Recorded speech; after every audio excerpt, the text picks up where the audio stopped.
আপনারা যারা কানাডার ভিজিট ভিসার জন্য আবেদন করে ডিসিশনের জন্য ওয়েট করছেন দীর্ঘদিন ধরে, বা যারা নতুন করে ভিসার জন্য আবেদন করতে চাচ্ছেন, তাদের জন্য কানাডার ভিজিট ভিসা রিলেটেড একদম লেটেস্ট একটা আপডেট ইনফরমেশন নিয়ে আসলাম। সেটা হচ্ছে রিসেন্টলি আইআরসিসি কানাডার ভিজিট ভিসার গাইডলাইন্সে বিশাল একটা পরিবর্তন এনেছে। তো সেই পরিবর্তনটা কিভাবে এই পরিবর্তনটা কাজ করবে, বা এইটা কাদের জন্য ভালো হবে, কাদের জন্য খারাপ হবে, বা এই পরিবর্তনের মাধ্যমে ভিসা পাওয়ার চান্সেসটা কতটুকু হবে, সেটাই আলোচনা করব আজকের এই ভিডিওতে। চলুন শুরু করা যাক। তার আগে বলে নিচ্ছি, যারা আমাদের চ্যানেলে নতুন বা আমাদের চ্যানেলটি এখনো সাবস্ক্রাইব করেনি, please hit the subscribe button. আর যারা অলরেডি সাবস্ক্রাইব করছেন তাদেরকে অসংখ্য ধন্যবাদ।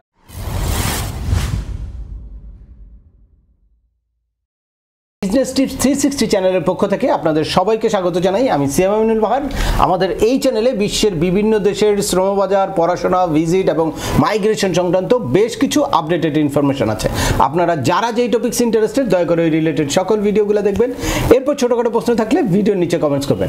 তারপরেও একান্ত কোনো ব্যক্তিগত পরামর্শ বা আমাদের কোনো সার্ভিস নিতে চাইলে ডিসক্রিপশনে থাকা হোয়াটসঅ্যাপ নম্বরে অ্যাপয়েন্টমেন্ট বুক করে সরাসরি যোগাযোগ করতে পারেন। অ্যাট দ্য সেম টাইম আমাদেরকে ইমেল করতে পারেন এবং আমাদের ফেসবুক পেজটি ফলো করে সব সময় আমাদের সাথে যুক্ত থাকতে পারেন।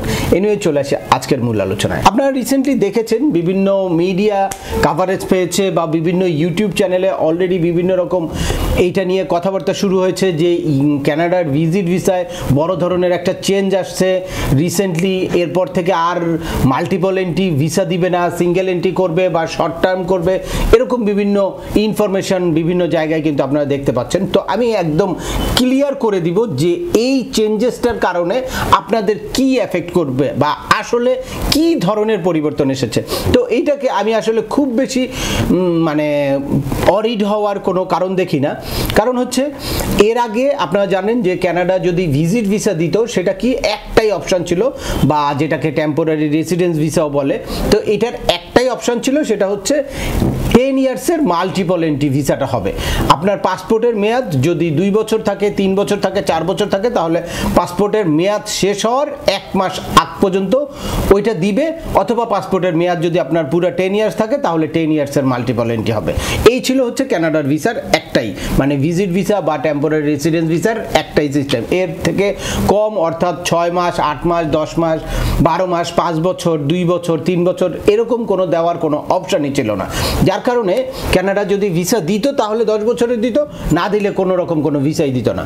তো এ কারণে আমার মনে হয় যে অনেক ক্ষেত্রে কারো দেখা যায় যে ফান্ডিং নিয়ে বা পারপাস নিয়ে স্পেসিফিক ক্লিয়ার না হলে ভিসা অফিসার কিন্তু ডিসিশনটা নিতে পারতো না, যেহেতু এটা একদম 10 ইয়ার্সের একটা মাল্টিপল এন্ট্রি ভিসা দেওয়ার বিষয়। এখন আপনারা জানেন যে আইআরসিসি রিসেন্টলি ইমিগ্রেন্ট পিপলকে ডিসকারেজ করতে চাচ্ছে বা ইমিগ্রেন্টের সংখ্যা কমাতে চাচ্ছে। পপুলেশন গ্রোথ যেই হারে বাড়ছে, এটাকে একটু রশি টেনে ধরতে চাচ্ছে।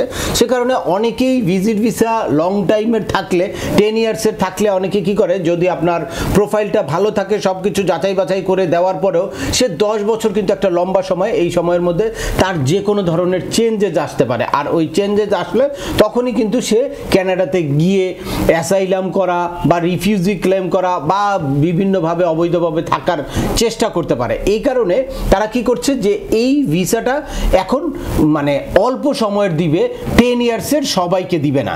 এটা 5 ইয়ার্স হতে পারে, 2 ইয়ার্স হতে পারে, 3 ইয়ার্স হতে পারে। আবার এখানে এটা কাউকে মাল্টিপল এন্ট্রি দিবে, কাউকে সিঙ্গেল এন্ট্রিও দিতে পারে। যেমন এইটা ডিপেন্ড করবে যে কোন পারপাসে আপনি কানাডা ভিজিট করতে চাচ্ছেন। লাইক আপনার যদি কোনো স্পেসিফিক কোনো একটা প্রোগ্রাম থাকে যে আপনি এই প্রোগ্রামটাতে অ্যাটেন্ড করতে যাবেন, তখন স্পেসিফিক একটা টাইমের জন্য আপনাকে সিঙ্গেল এন্ট্রি একটা ভিসা দিবে। এটা হতে পারে 1 মাসের জন্য ভিসাটা দিবে, একটা সিঙ্গেল এন্ট্রি ভিসা। আপনি যদি একটা কনফারেন্সে অ্যাটেন্ড করতে চান, লাইক আপনার কনফারেন্সটা এই ডিসেম্বরের 15 তারিখে, তো আপনাকে ডিসেম্বরের 10 তারিখ থেকে ধরেন জানুয়ারির 10 তারিখ পর্যন্ত এই 1 মাসের একটা সিঙ্গেল এন্ট্রি দিব। কারণ কি, আপনি ভিসাটার জন্য অ্যাপ্লাই করেছেন একদম স্পেসিফিক একটা প্রোগ্রামে অ্যাটেন্ড করার জন্য। এখন এটা এরকম হতে পারে, যদি আপনি একটা ট্যুরিস্ট ভিসার জন্য অ্যাপ্লাই করেন যে আমি বেড়াতে যাব কানাডাতে, তাহলে সেটা হতে পারে যে আপনি স্পেসিফিক টাইমে না গিয়ে আপনি আবার পরেও যেতে পারেন বাই চান্স আপনার কোনো কারণে। সে কারণে তারা কি করবে, এইটা হয়তো ওই স্পেসিফিক 1 মাসের জন্য না দিয়ে এটা 6 মাসের জন্য দিবে, বা 1 বছরের জন্য দিবে, বা 2 বছরের জন্য দিবে, যে 2 বছরের মধ্যে আপনি ওই সিঙ্গেল একবার আপনি ভিজিট করে আসবেন কানাডা। এখন এই পারপাসটা যদি হয় আপনার ফ্যামিলির ইউনিফিকেশন অ্যাপ্লিকেশনের জন্য, তখন ভিসা অফিসার চিন্তা করবে যে তার ফ্যামিলি যেহেতু ওখানে আছে, তার বিভিন্ন প্রয়োজনে বিভিন্ন সময় যেতে হতে পারে, সেক্ষেত্রে ইমিগ্রেশন অফিসার বা ভিসা অফিসার চাইলে কিন্তু আপনাকে মাল্টিপল এন্ট্রি দিতে পারে। এই অপশনটা ভিসা অফিসারের এখন হাতে আছে। আগে সবাইকেই বাধ্যতামূলক তাদের কিন্তু মাল্টিপল এন্ট্রি 10 ইয়ার্স দিতে হতো। এখন আপনাকে মনে করলো যে হ্যাঁ আপনি ফার্স্ট টাইম আসছেন বা ফার্স্ট টাইম আপনি যাবেন, আপনার রিলেটিভ ওখানে আছে, এরপরে আবার যেতে পারেন, আপনাকে কি করলো 2 ইয়ার্সের একটা মাল্টিপল এন্ট্রি দিল। যদি এই 2 ইয়ার্স আপনি প্রপারলি ইউজ করেন আর এরপরে আবার আবেদন করেন, তখন হয়তো আপনাকে 5 ইয়ার্স দিল বা 10 ইয়ার্স দিল, এটা ভিসা অফিসারের উপর ডিপেন্ড করে। তবে এই যে 2 ইয়ার্স 10 ইয়ার্স বা 5 ইয়ার্সের মাল্টিপল এন্ট্রি যখনই দিবে বা এই যে সিঙ্গেল এন্ট্রি যখন দিবে, এক্ষেত্রে মানে ফাইন্যান্সিয়াল সলভেন্সিটাও অনেক বড় একটা ইস্যু। দেখবে যে আসলেই আপনার ফাইন্যান্সিয়াল সলভেন্সি আছে কিনা, কান্ট্রি টাই ভালো আছে কিনা। যদি এইগুলা ঠিক থাকে, আপনার ফাইন্যান্সিয়াল সলভেন্সিটা থাকে, তাহলেই কিন্তু তারা কি করবে, আপনাকে মাল্টিপল এন্ট্রি দিবে, যে আপনি মানে শুধুমাত্র একবারই যাবেন না, আপনি আবার যেতে পারেন যেহেতু আপনার ফাইন্যান্সিয়াল সলভেন্সি আছে। এছাড়া যদি আপনি কোনো মেডিকেল রিজনে এই ভিজিট ভিসার জন্য অ্যাপ্লাই করেন, সেক্ষেত্রেও আপনাকে মাল্টিপল এন্ট্রি দিতে পারে।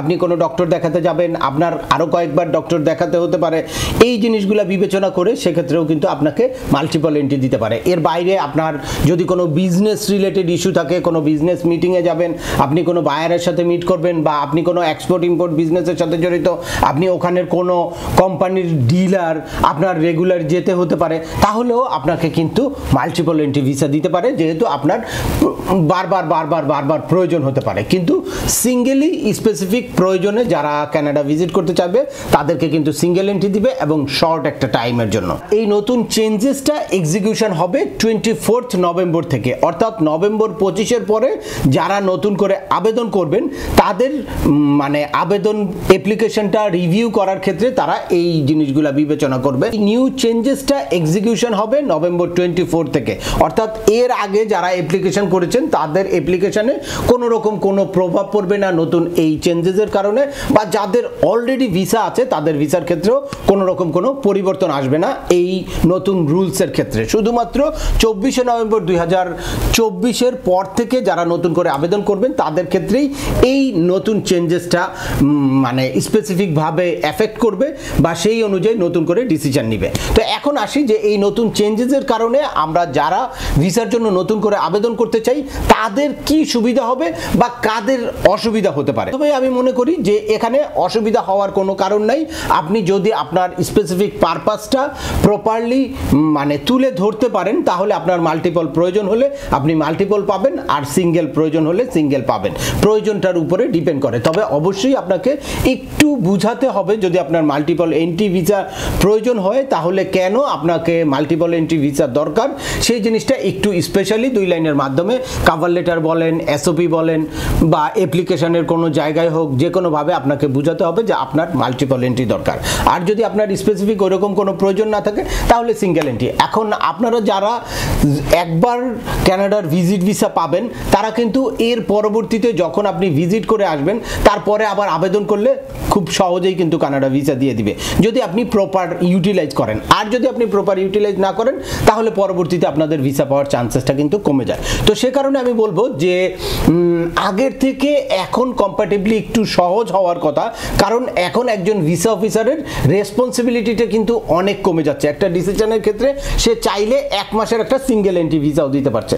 তো সেক্ষেত্রে তাদের রেসপন্সিবিলিটি কমে যাচ্ছে, আপনি ভিসা পাওয়ার চান্সেসটা বেড়ে যাচ্ছে। কারণ একবার গিয়ে তারপরে আপনি যদি 10 ইয়ার্সের মাল্টিপল এন্ট্রির ভিসার জন্য আবেদন করেন, তখন কিন্তু ভিসা অফিসারের ডিসিশন নিতে সুবিধা হচ্ছে, আপনার ভিসার চান্সেসটাও কিন্তু অনেক বেশি থাকছে, এবং ভিসা অফিসারের ডিসিশন দিতে মানে তার কোনো রিস্ক থাকতেছে না, বা লায়াবিলিটিসটা অনেক কমে যাচ্ছে। এই কারণে চাইলেই ভিসা অফিসার কিন্তু আপনার ভিসাটা ইস্যু করতে পারে কয়েকটা অপশানে। আমার দীর্ঘদিনের কানাডার আইআরসিসির এই এক্সপেরিয়েন্স থেকে বলতে পারি যে এই যে যেই নতুন চেঞ্জেসটা আসছে, এই চেঞ্জেসের কারণে আপনাদের হতাশ হওয়ার কোনো কারণ নাই। যারা ভিজিট ভিসার জন্য আবেদন করতে চাচ্ছেন, বা মেডিকেল ভিসা, কনফারেন্স ভিসা, বা কোনো ফ্যামিলি রিউনিফিকেশন ভিসার জন্য আবেদন করতে চাচ্ছেন, তাদের হতাশ হওয়ার কোনো কারণ নাই। বরঞ্চ আমি এখানে সম্ভাবনা দেখতে পাচ্ছি।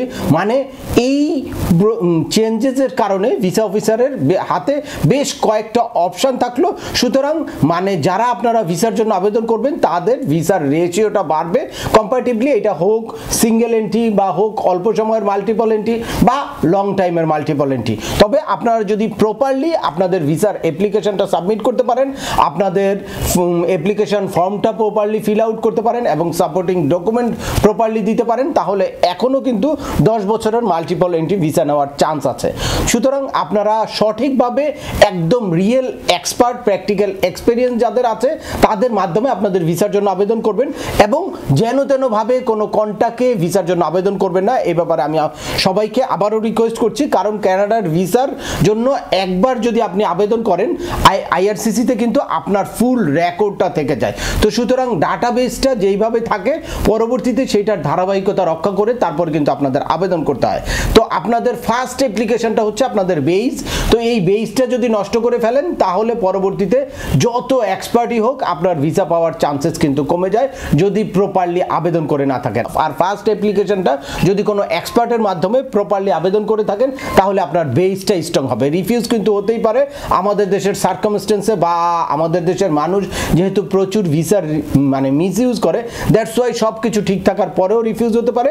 তবে রিফিউজ হলেও হতাশ হওয়ার কোনো কারণ নেই, যদি সঠিকভাবে আপনি আবেদন করে থাকেন পরবর্তীতে সেটার ধারাবাহিকতা অব্যাহত রেখে আবার আবেদন করে আপনার ভিসাটা কিন্তু নিশ্চিত করতে পারবেন। এরকমও হয়েছে 10 বার 12 বার 13 বার আবেদন করেও তারপর কিন্তু আবার ভিসা পেয়েছে এবং সে কানাডা ভিজিট করেছে। কিন্তু অনেকে একবার বা দ্বিতীয়বার আবেদন করেই তারপর কিন্তু ব্যান্ড হয়ে গেছে 5 বছরের জন্য, বা কোনোভাবেই সে আগের ভিসাতে আগের অ্যাপ্লিকেশনে যেই ডকুমেন্ট দিয়েছে ওইটার ধারাবাহিকতা আমরা কোনো কারণেই দেখাতে পারি নাই, দ্যাটস ওয়াই আমরা তার অ্যাপ্লিকেশনটাই করি নাই। আজকের ভিডিওটা দীর্ঘায়িত করছি না, আশা করি এই ভিডিও থেকে আপনারা কানাডার ভিজিট ভিসা বা টেম্পোরারি রেসিডেন্স ভিসায় নতুন কি চেঞ্জেস এসেছে বা এই চেঞ্জেসের কারণে আপনাদের পরবর্তী ভিসাতে কি ধরনের এফেক্ট করবে বা ভিসার রেশিও আগামীতে কিরকম থাকবে সে ব্যাপারে একদম ক্লিয়ার একটা ধারণা পেয়েছেন। তারপরেও আপনাদের যদি এই সংক্রান্ত কোনো রকম কোনো প্রশ্ন থাকে অবশ্যই আমাকে কমেন্টস করে জানাবেন। আর ভিডিওটি ভালো লাগলে বা তথ্যবহুল মনে হলে লাইক দিয়ে আপনার বন্ধুদের মাঝে শেয়ার করে দেবেন যাদের এই ইনফরমেশনগুলো অত্যন্ত প্রয়োজন।